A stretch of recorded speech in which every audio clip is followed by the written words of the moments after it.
Olha, é um prazer muito grande estar aqui e eu vim para comentar um pouquinho, para que todo o povo brasileiro reflita sobre a volta do PT ao poder. O PT na oposição é até um partido bem eficiente. Ele fala em grandeza nacional, ele quer defender os pobres, ele governa para os necessitados. Só que quando ele chegou ao governo, ele passou 15 anos sem fazer nada do que ele pregava. Foi um desastre o seu governo. Primeiro, campeão de obras inacabadas. Depois, conseguiu gerar 13 milhões de desempregados. Quebrou todos os fundos de pensão. Desorganizou a saúde e a educação. E pior, rompeu com os valores básicos da família e da sociedade brasileira. E o mais interessante é que o seu candidato, que é o poste do chefe da quadrilha, ele tem o cinismo de fingir que o PT não passou pelo poder. Tudo que está acontecendo no Brasil hoje é culpa do governo Temer. Eles não estiveram no governo, eles estiveram governando a Esboslávia. Conhece a Esboslávia? Eu também não conheço. Mas eles governaram na Esboslávia e estão trazendo tudo que eles fizeram de bonito na Esboslávia para o Brasil. Vamos parar de tanta sem-vergonhice, de tanta mentira. E, povo brasileiro, vamos pensar, trazer o PT de volta para o poder é algo impensável.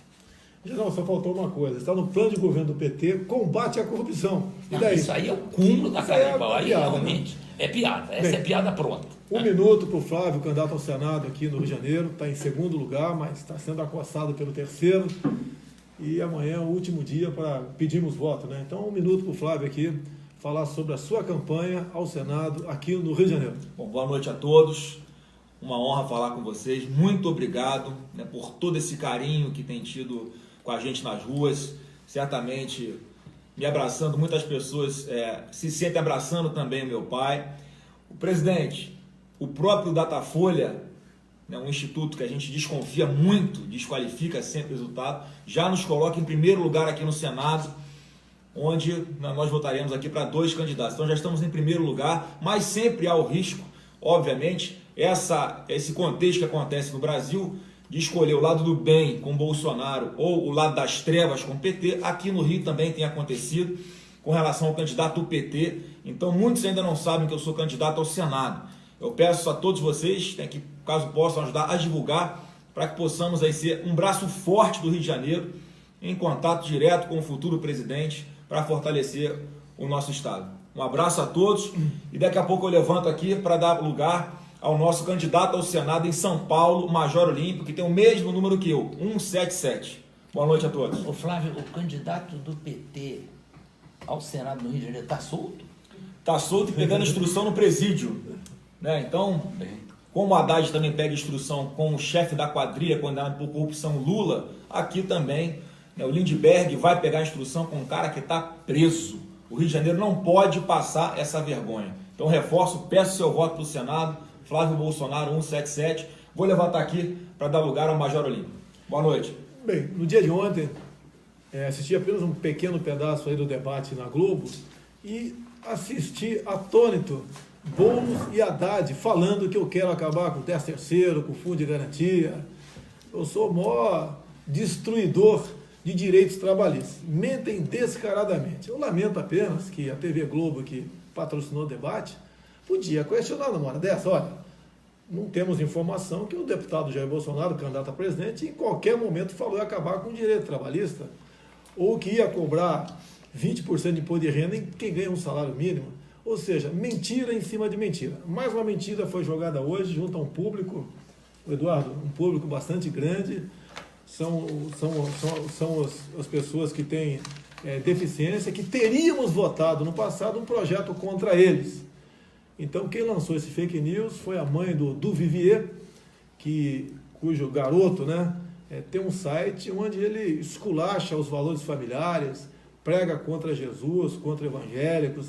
É aquele humor que não é sadio, que ninguém pode concordar, zombar da fé de quem quer que seja. Então, Eduardo, rapidamente, explica aí 1 minuto o que é esse fake news da mãe do Duvier, que teríamos votado, eu e você, contra portadores de deficiência física.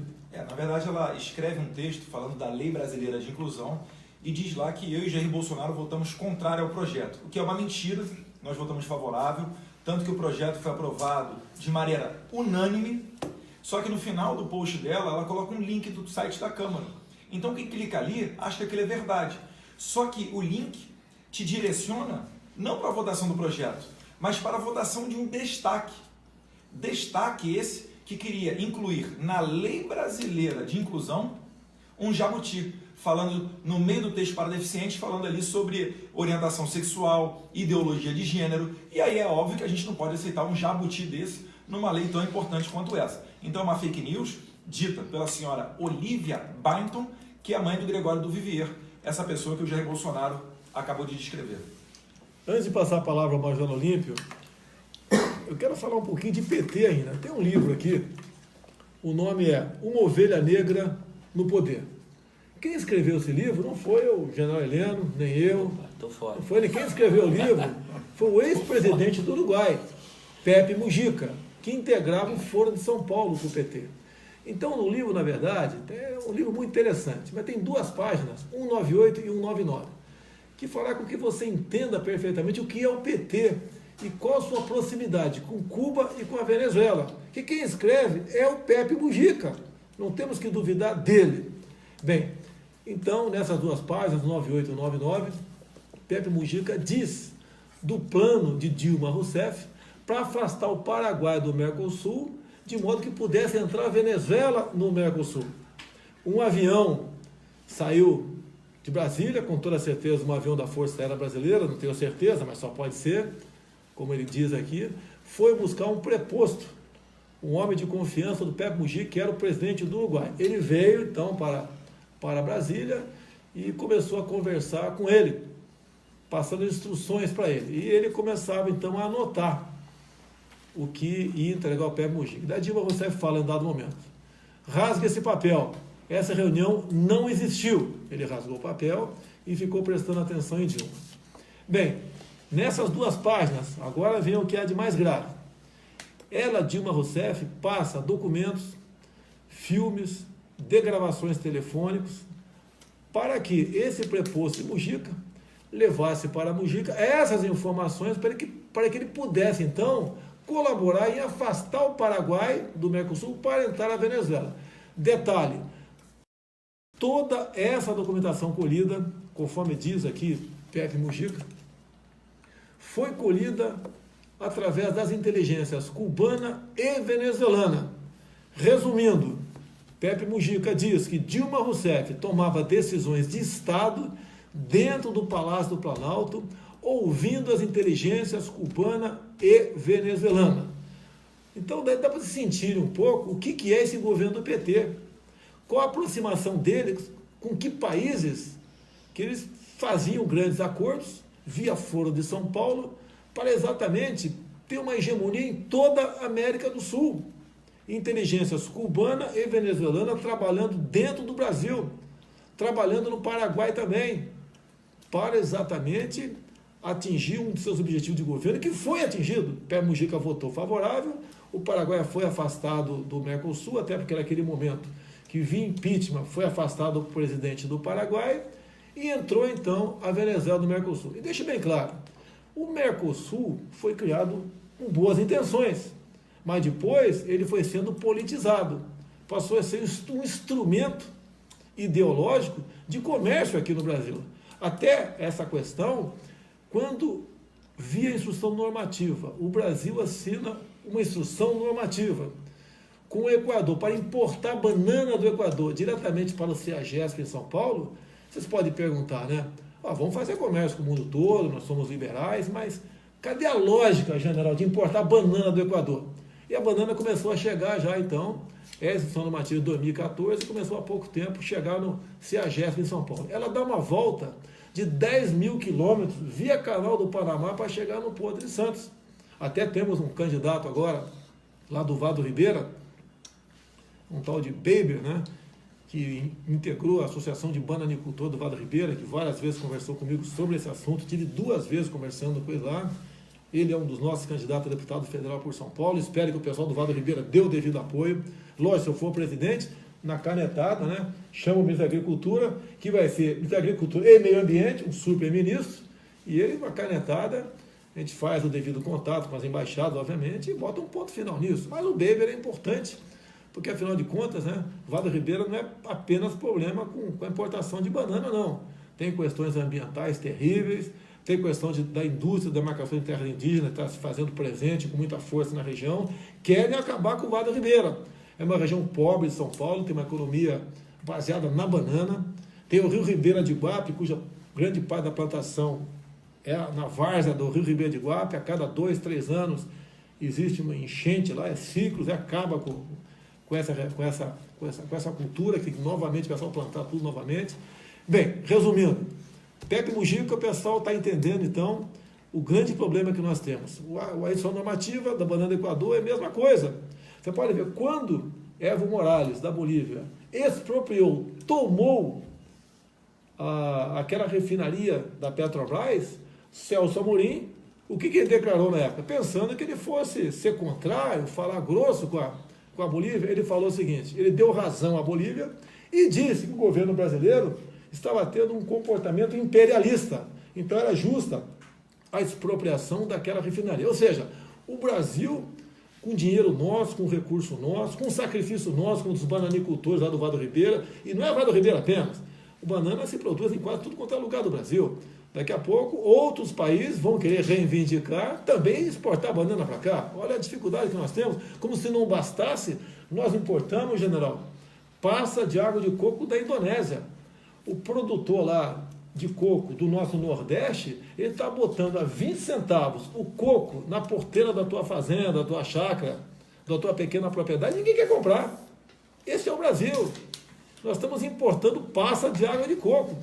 Queremos fazer comércio com o mundo todo? Sim, mas como resolver esse assunto? É o custo do Brasil, como diz o Paulo Guedes. Nós temos que desonerar a folha de pagamento, nós temos que desburocratizar, desregulamentar muita coisa, de modo que seja mais fácil você fazer comércio aqui no Brasil. É dessa forma que nós acabaremos então, valorizando o produtor brasileiro.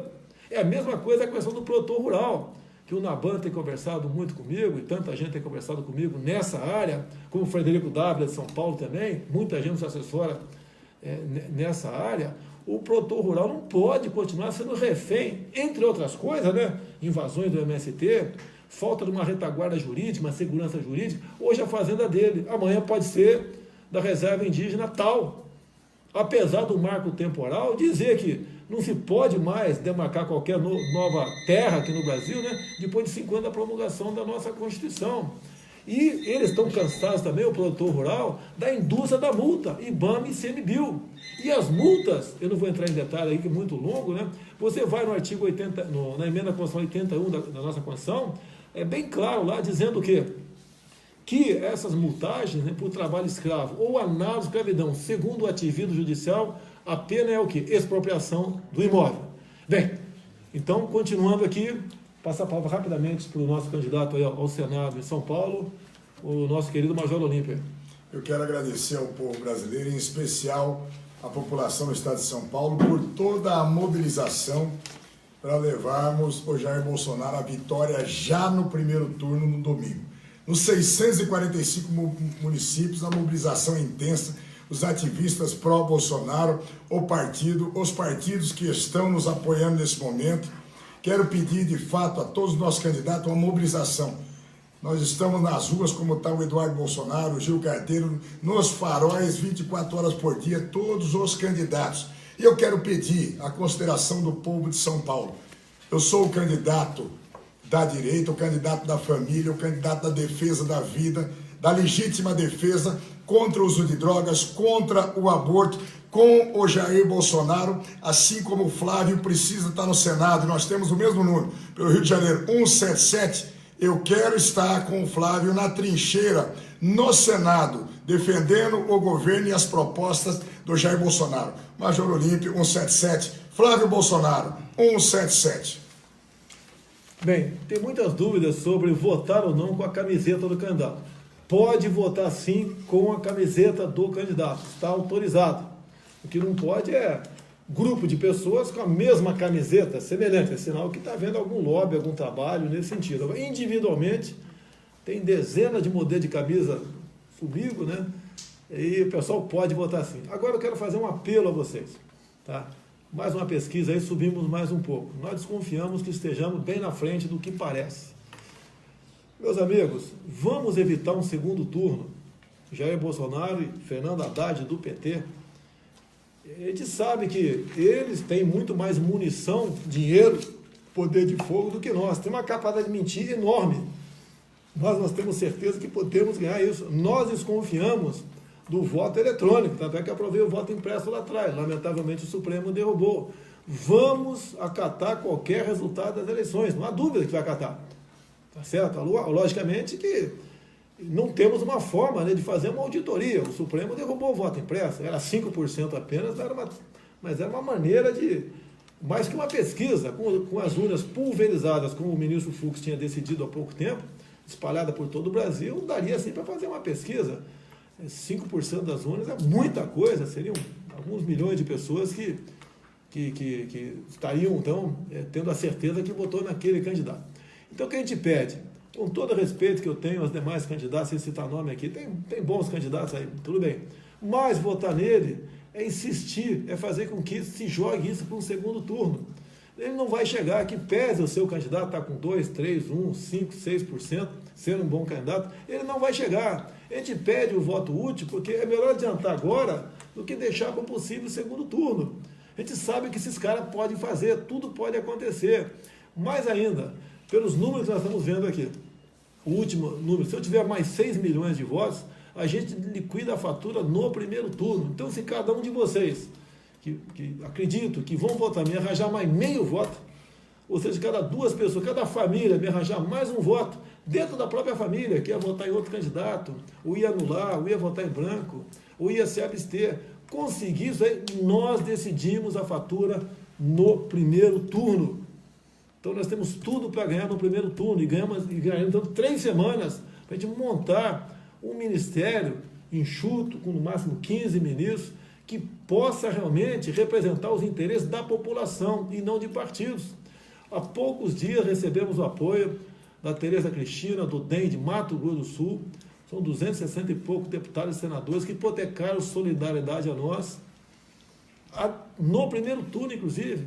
Isso é mais do que uma sinalização, como já dissemos no passado, via o trabalho do Onyx Lorenzoni, que conversamos com 120 e poucos parlamentares, que querem estar conosco, governando o país, sem o toma lá da cá. Existe muitos deputados e senadores bons dentro do parlamento.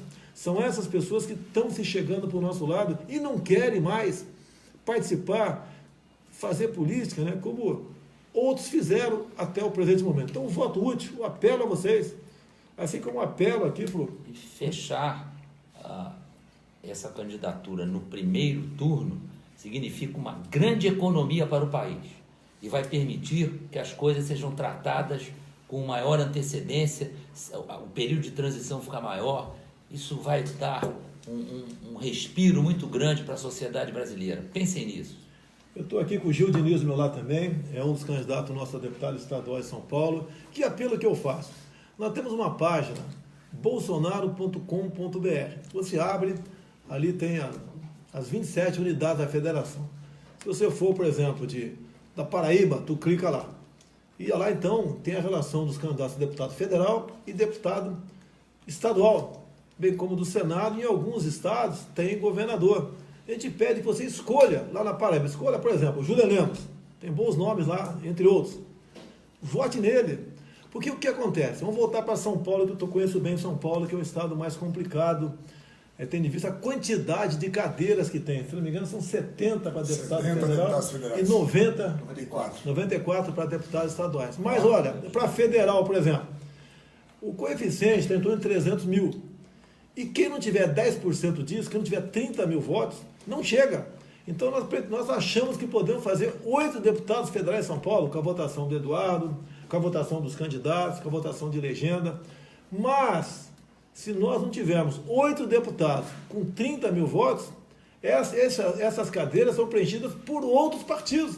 Então você quer votar na legenda 17 em São Paulo, no Rio, na Roraima, seja onde for, vamos, tá, buscar alguém nosso, que você vai encontrar alguém que se identifique, se não achar ninguém, pega um dos primeiros da lista ali e vote nesse candidato.